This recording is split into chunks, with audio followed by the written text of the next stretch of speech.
Assalamualaikum warahmatullahi wabarakatuh. Nama saya Reko Setiawan, NVM 1951030152, jurusan Akuntansi Syariah, UIN Ar-Raden Lampung.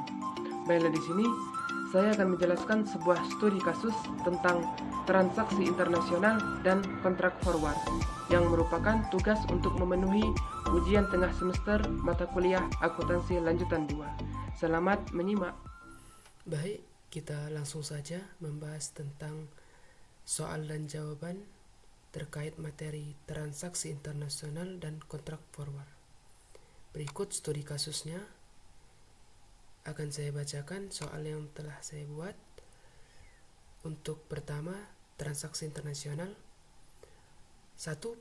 Pada tanggal 1 Desember 2021, PT Sejahtera menjual persediaan kepada pelanggan di Malaysia senilai Rp40.000 Malaysia. Harga pokok 50% dari harga jual secara kredit selama 60 hari. Berikut ini adalah data nilai tukar yang diperlukan per Rp1 Malaysia terhadap rupiah. Tanggal 1 Desember 2021 kurs spotnya 3.200, kemudian 31 Desember 2021 kurs spotnya 3.350, kemudian 1 Februari 2022 kurs spotnya 3.250. Yang ditanyakan, buatlah semua jurnal transaksi ekspor yang diperlukan selama periode transaksi tersebut. Kemudian untuk soal yang kedua, pada tanggal 16 Desember 2021, PT Sejahtera membeli persediaan dari agen di Amerika Serikat senilai $20.000 Amerika Serikat secara kredit selama 45 hari.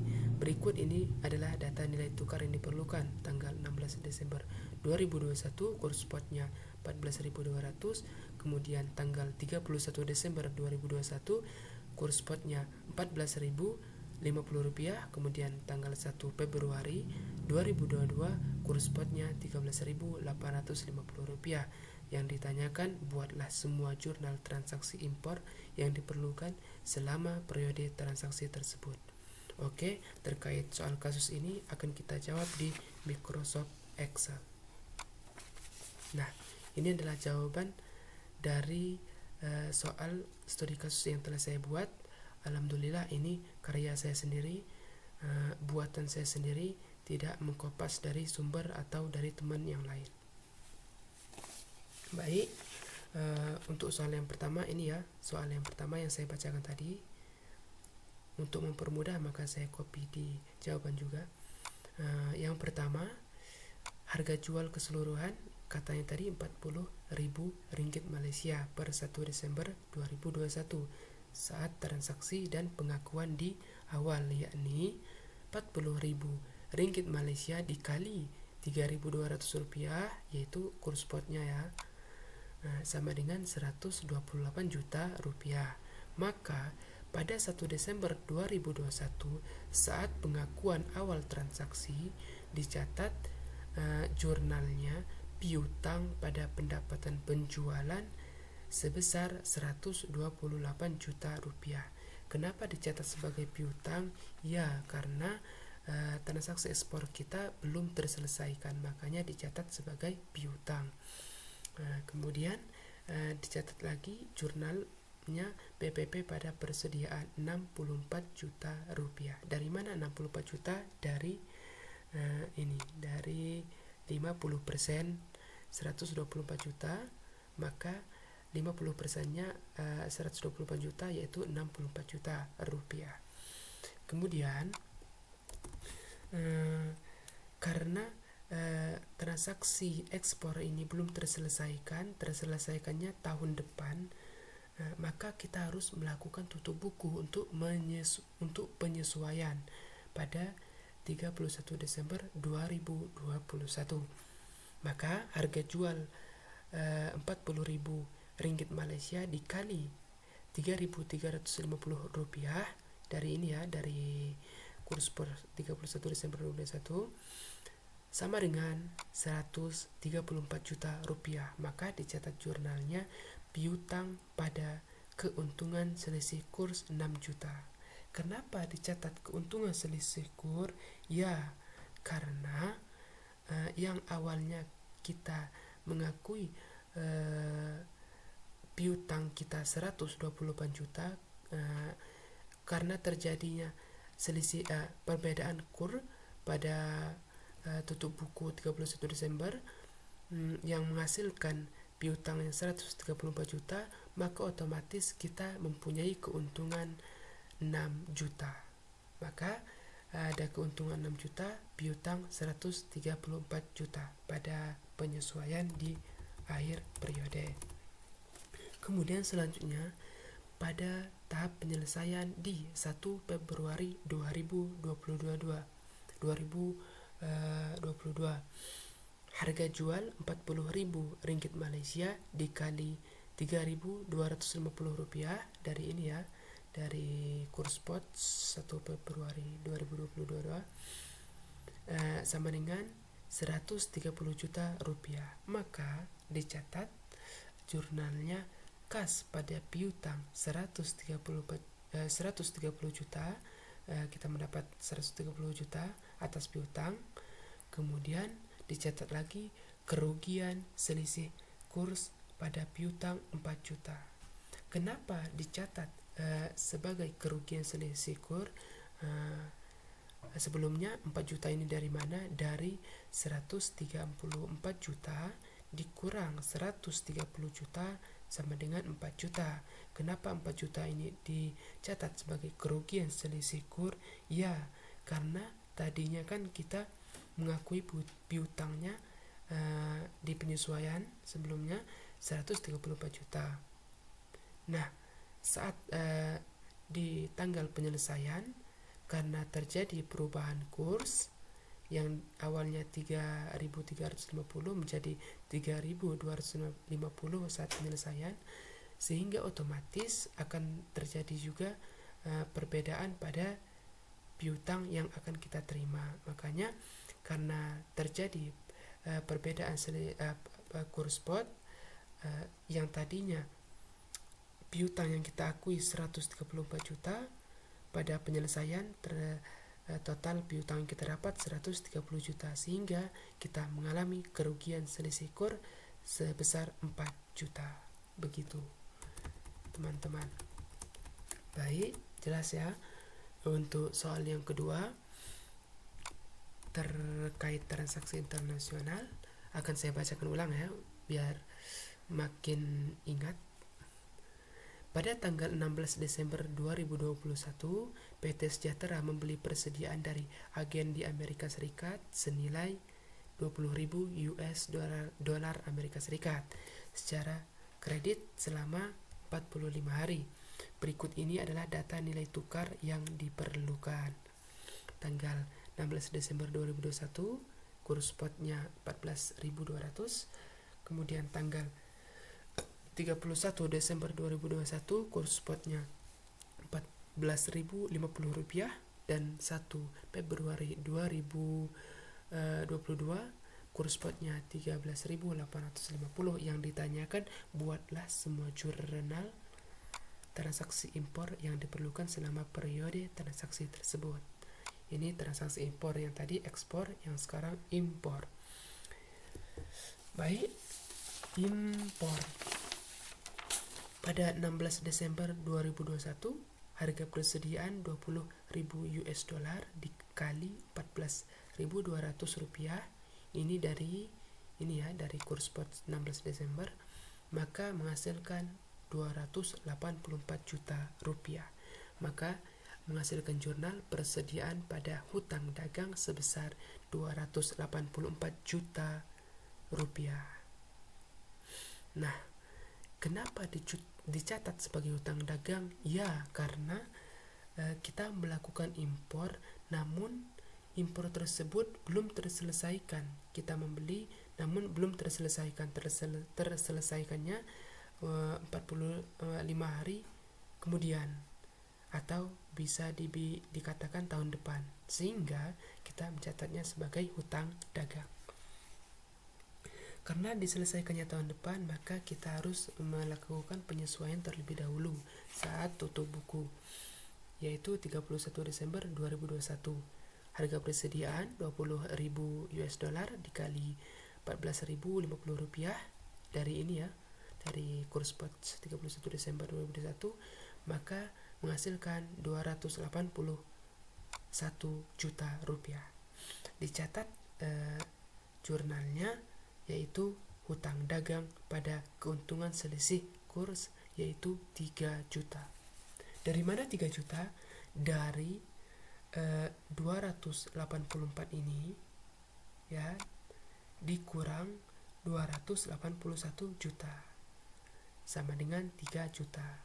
Kenapa dicatat sebagai keuntungan selisih kurs? Ya, karena hutang dagang yang kita harus bayar awalnya 284 juta, karena perbedaan selisih kurs pada akhir periode mengakibatkan hutang dagang yang akan kita bayar menjadi 281 juta. Otomatis kita mempunyai keuntungan selisih kurs 3 juta. Kemudian pada terakhir tahap penyelesaian 1 Februari 2022, harga persediaan 20.000 US dollar dikali 13.850 rupiah, ini ya dari kurs spot, sama dengan 277 juta rupiah. Maka dicatat jurnalnya hutang dagang sebesar 281 juta, ini ya hutang dagangnya, sesuai pada penyesuaian terakhirnya, yaitu pada tutup buku. Kemudian kas mengeluarkan 277 juta, ini ya karena pada 1 Februari 2022 kurs spotnya 13.850, sehingga kas yang harus dikeluarkan yaitu 277 juta rupiah. Nah, maka dari itu, karena hutang dagang kita 281 juta, kemudian kas kita hanya mengeluarkan 277 juta, otomatis kita mempunyai keuntungan selisih kurs sebesar 4 juta. Dari mana 4 juta? Dari 281 juta yang merupakan hutang dagang kita dikurang 277 juta dari kas yang kita keluarkan, maka kita mempunyai keuntungan selisih kurs sebesar 4 juta. Maka dicatatlah keuntungan selisih kurs sebesar 4 juta. Dan inilah soal kasus yang pertama terkait kasus transaksi internasional ekspor dan impor.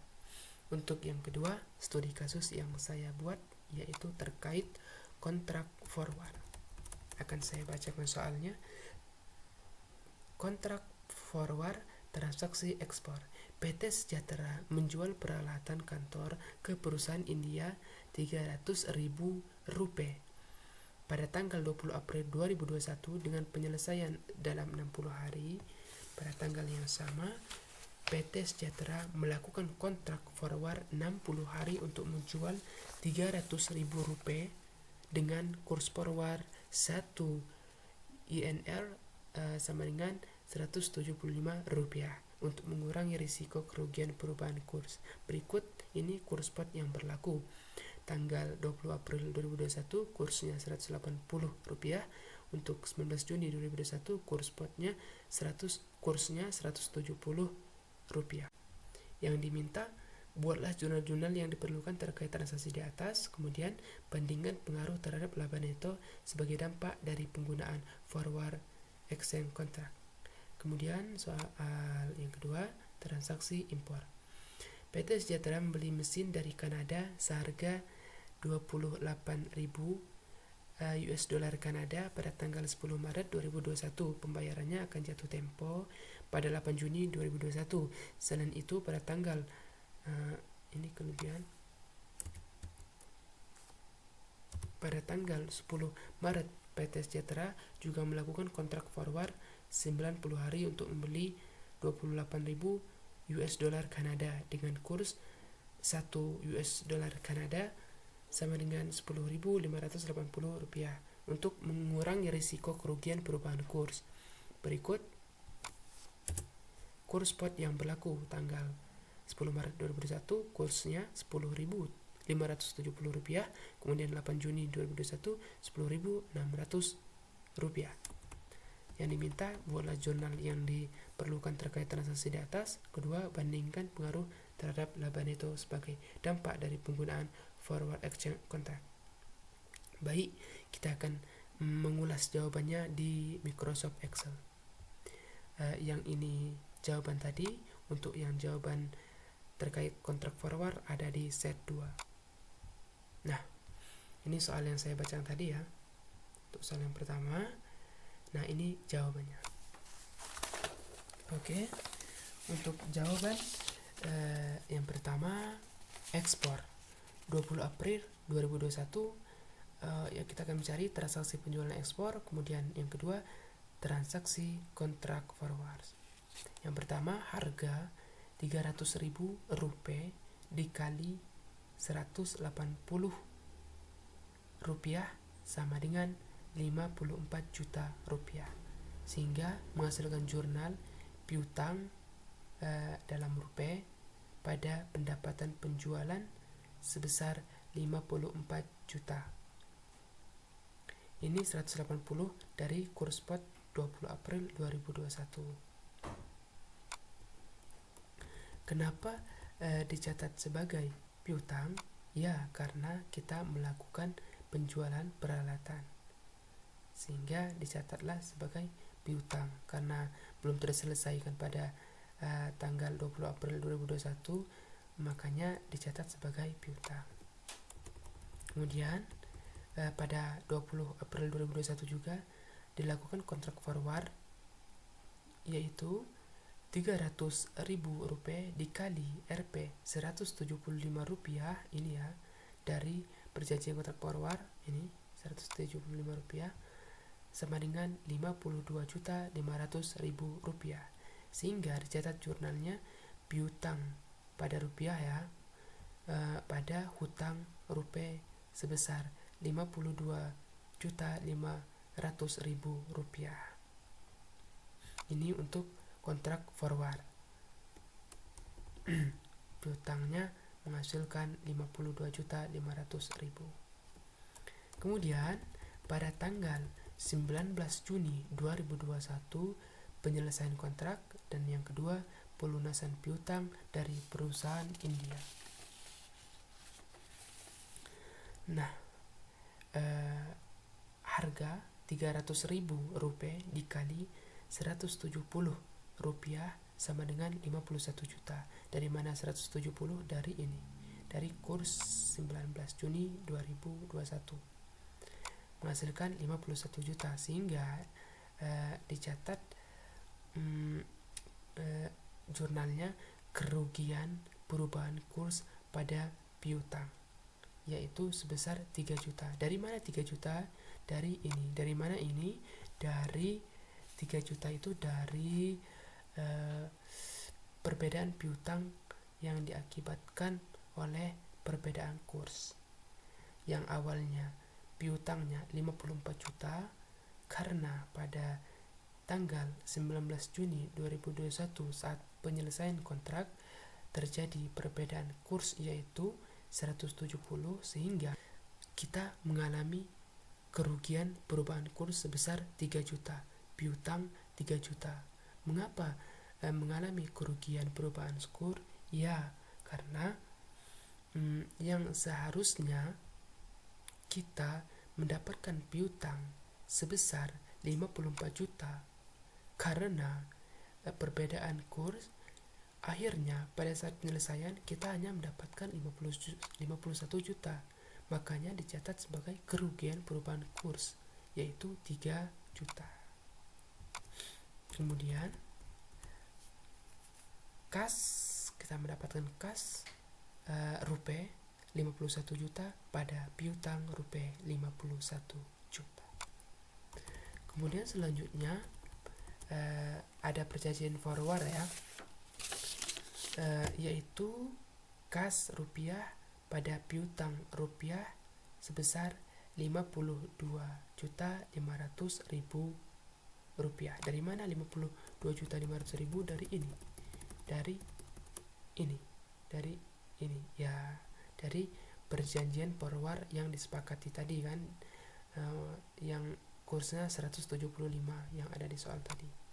Nah ini sehingga menghasilkan 52.500.000. Maka kas RP pada piutang rupiah sebesar 52.500.000. Kemudian hutang rupiah pada kas rupiah, hutang rupiahnya sebesar 52.500.000. Kas membayar 51 juta. Kenapa kas tidak membayar 52.500.000? Ya, karena pada ini yang di atas tadi. Nah, pada penyelesaian kontrak, karena kursnya berubah, sehingga yang harus dibayarkan hanya 51 juta, sehingga kas mengeluarkan 51 juta. Maka kita akan mendapatkan keuntungan perubahan kurs sebanyak 1.500.000. Dari mana saja 1.500.000? Dari 52.500.000 dikurang 51 juta sama dengan 1.500.000. Sehingga ya tadi memang kita mencatat kerugian ya karena akibat perubahan kurs, namun kita waktu melakukan perjanjian forward mendapatkan keuntungan sebesar 1.500.000, sehingga membuat menipisnya kerugian. Maka telah dicatat kerugian tanpa kontrak sebesar 3 juta. Ini ya yang tadi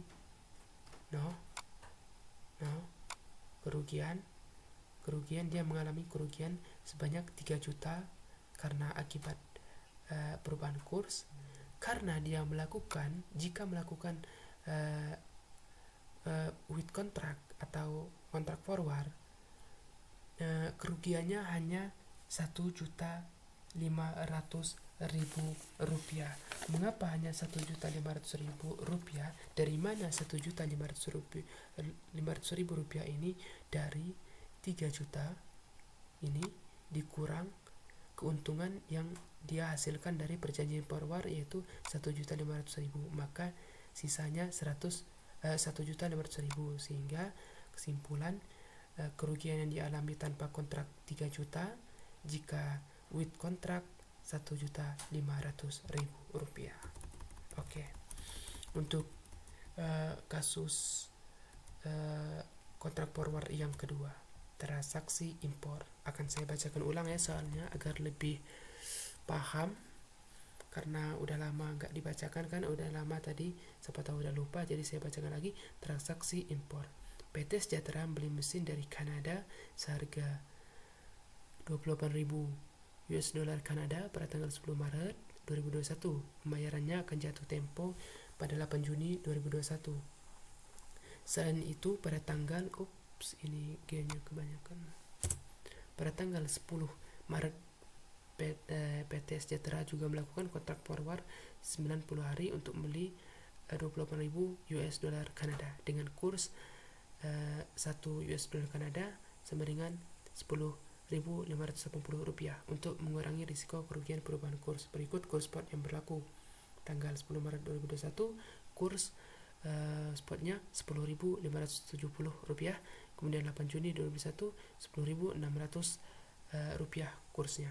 Diminta buatlah jurnal yang diperlukan terkait transaksi di atas. Yang kedua, bandingkan pengaruh terhadap laba neto sebagai dampak dari penggunaan forward exchange contract.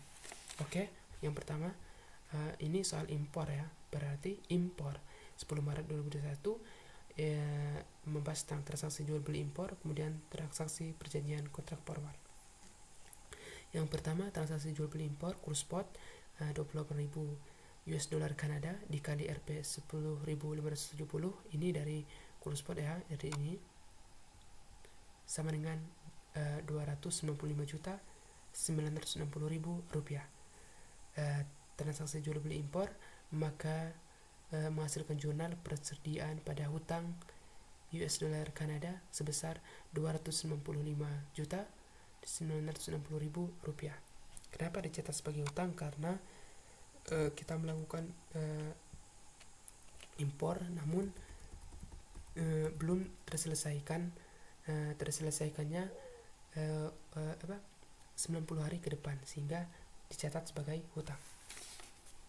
Kemudian dilakukan kurs forward, maka 28.000 US dollar Kanada dikali Rp 10.580 rupiah. Ini dari perjanjian forward di soal menghasilkan Rp 256.240.000 rupiah.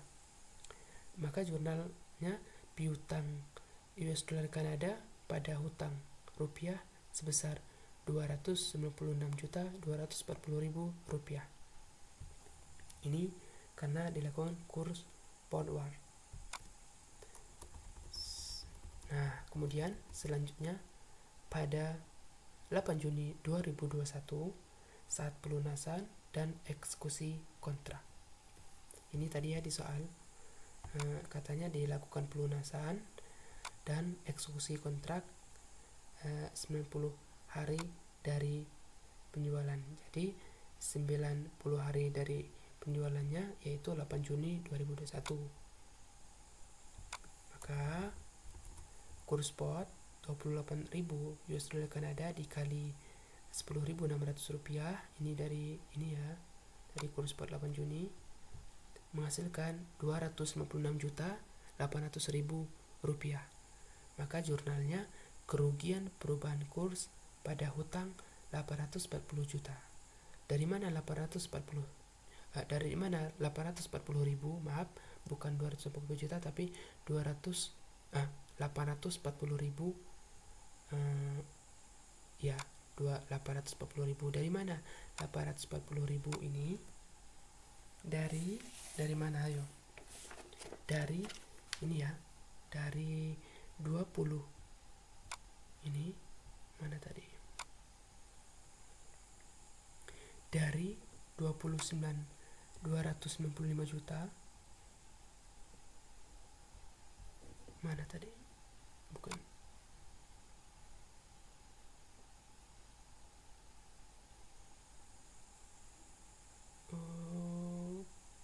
Ini dari 296.800.000 dikurang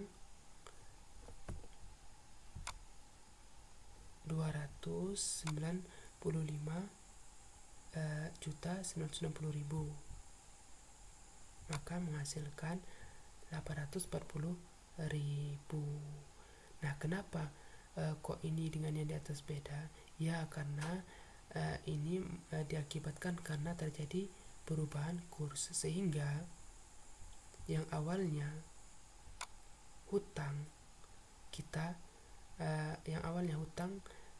255.960.000, karena terjadi perubahan kurs kita harus membayar hutang sebesar 296.800.000, makin besar.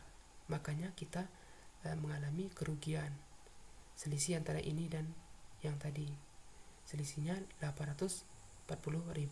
Makanya dicatat kerugian perubahan kurs pada piutang 840.000. Kemudian dicatat juga pelunasan hutang ya. Hutang rupiah pada kas 296.240.000 rupiah. Dari mana ini? Dari ini ya, pelunasan hutang dari kurs forward. Nah, kemudian sebagai gantinya kas US dollar Kanada Rp 296.800.000 pada piutang US dollar Kanada 296.800.000 96.240.000. Ini untuk kas dari sini ya, dari ini kita mendapatkan sebesar ini. Nah, kemudian ini piutang 296.240.000. Otomatis kita memperoleh keuntungan. Berapa keuntungannya? Yaitu 560.000. Dari mana 560.000? Dari 296.800.000 dikurang 296.240.000 sama dengan 560.000. Jadi begitu ya, karena yang tercatat piutangnya 296.240.000 dan kemudian kasnya kita mendapat 296.800.000, otomatis kita mendapat keuntungan perubahan kurs. Kemudian melunasi hutang dagang US dollar Kanada pada kas US dollar Kanada 296.800.000 ini ya, dilakukan pelunasan hutang yaitu sebesar 296.800.000 rupiah. Sehingga yang awalnya kita mengalami kerugian perubahan kurs karena dilakukan kontrak forward, sehingga kita mendapatkan keuntungan sedikit yaitu 560.000, maka dengan adanya perjanjian forward akan memperkecil kerugian yang kita alami. Berapa kerugiannya? Berikut. Tanpa kurs forward 840.000 ini ya. Nah, ini terjadi karena perubahan kurs tadi. Pada saat transaksi dan penyelesaiannya terjadi perubahan kurs. Ini ya, terjadi perubahan kurs sehingga mengalami kerugian 840.000. Nah, karena ada perjanjian forward, sehingga pas dihitung-hitung akibat perjanjian forward kita memperoleh keuntungan perubahan kurs yaitu 560.000, sehingga 840.000 dikurang 560.000 sama dengan 280.000, sehingga akibat dari perjanjian kontrak forward, kerugian yang dialami tanpa kurs forward 840.000 dengan perjanjian forward 280.000 memperkecil kerugian. Baik, itulah penjelasan dari saya terkait soal yang telah saya buat, yaitu mengenai transaksi internasional, 2 soal atau 2 kasus, kemudian mengenai materi kontrak forward, 2 kasus juga, yaitu ekspor dan impor. Oke, terima kasih. Sekian penjelasan dari saya terkait studi kasus transaksi internasional dan kontrak forward. Semoga bermanfaat. Saya akhiri, billahi taufiq wal hidayah. Wassalamualaikum warahmatullahi wabarakatuh.